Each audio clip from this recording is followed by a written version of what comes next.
Halo, ini saya gurunya Resa yang mengantar Resa di rumah sakit, Bu. Resa di rumah sakit, Bu, belum sadar, sudah ditangani dokter. Kebetulan dokter yang menangani mau bicara sama Ibu. Dokter, ini orang tuanya Resa, Dok. Halo, selamat sore. Orang tuanya Resa. Ya, benar, saya orang tuanya Resa. Saya gurunya Resa atas nama Rahmat dari sekolahan, Bu. Mau sampein, Bu, Resa di sekolah jatuh terpleset di tangga, mengalami pendarahan di kepala belakang, pingsan gak sadar, Bu. Benarkah? Benar sekali, itu Resanya langsung dilarikan ke rumah sakit sama gurunya atas nama Budian.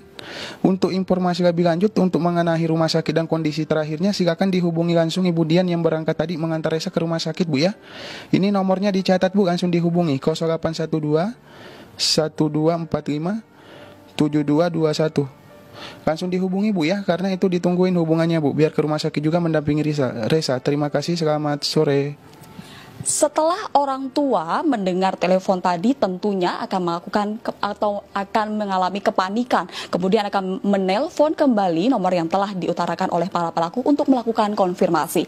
Dan pelaku tersebut akan mengubah perannya menjadi pegawai rumah sakit. Seperti apa, Mas? Jadi gurunya. Halo, ini saya gurunya Resa yang mengantar Resa di rumah sakit, Bu. Resa di rumah sakit, Bu, belum sadar, sudah ditangani dokter. Kebetulan dokter yang menangani mau bicara sama Ibu.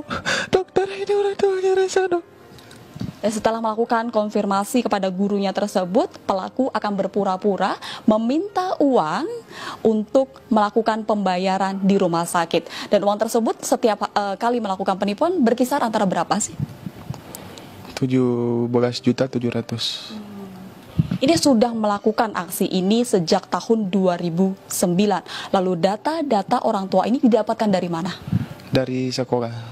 Awalnya kita telepon sekolah untuk meminta data pribadi siswa, berikut nomor telepon orang tuanya. Sebegitu aja. Oke, tindakan satu-satunya yang kita mau ambil sekarang ini, kita mau melakukan operasi tapi resikonya sangat tinggi. Dan satu-satunya jalan untuk menyelamatkan nyawanya, kita harus pasangkan alat sensor terapi kepala. Cuma masalahnya di rumah sakit, untuk ukuran kepala pasiennya kebetulan lagi kosong, adanya di apotik. Tolong Ibu bantu saya dulu ya, karena ini harus pihak keluarga yang menghubungi baru alatnya bisa dikeluarkan. Tolong telepon ke apotik. Penipu satu berpura-pura sebagai dokter di rumah sakit dan meminta alat medis. Jika korban terpedaya, penipu dua melanjutkan aksinya dengan meminta uang melalui transfer bank. Iya, atas nama Farmasi Jaya dalam kurung Joko, ya betul. Iya. Iya, nanti kan dikonfirmasi kalau sudah dibayar Pak, supaya langsung kita antar, Pak. Pelajaran dipetik, berhati-hati jika mendapat telepon semacam tadi. Bisa jadi niatnya jahat. Polisi baru saja menangkap 11 pelaku penipuan dengan berbagai macam modus. Bahwa pelaku ini mencoba menghubungi, nanti kami akan sampaikan detailnya. Jadi menghubungi orang tua murid bahwa anak tersebut kecelakaan di sekolah, patah, luka, sobek saraf, dan lain-lain, sehingga harus dilakukan operasi.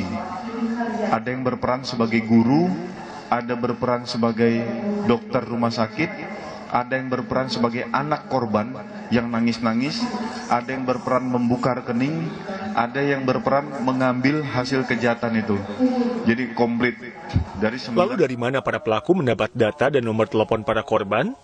Mereka mengatasnamakan diri mereka ini orang yang bekerja di Dinas Pendidikan, sehingga menghubungi pihak sekolah untuk meminta data murid dan wali murid, alamat rumah beserta nomor telepon rumah dan handphone. Dari situlah mereka random menghubungi para orang tua korban.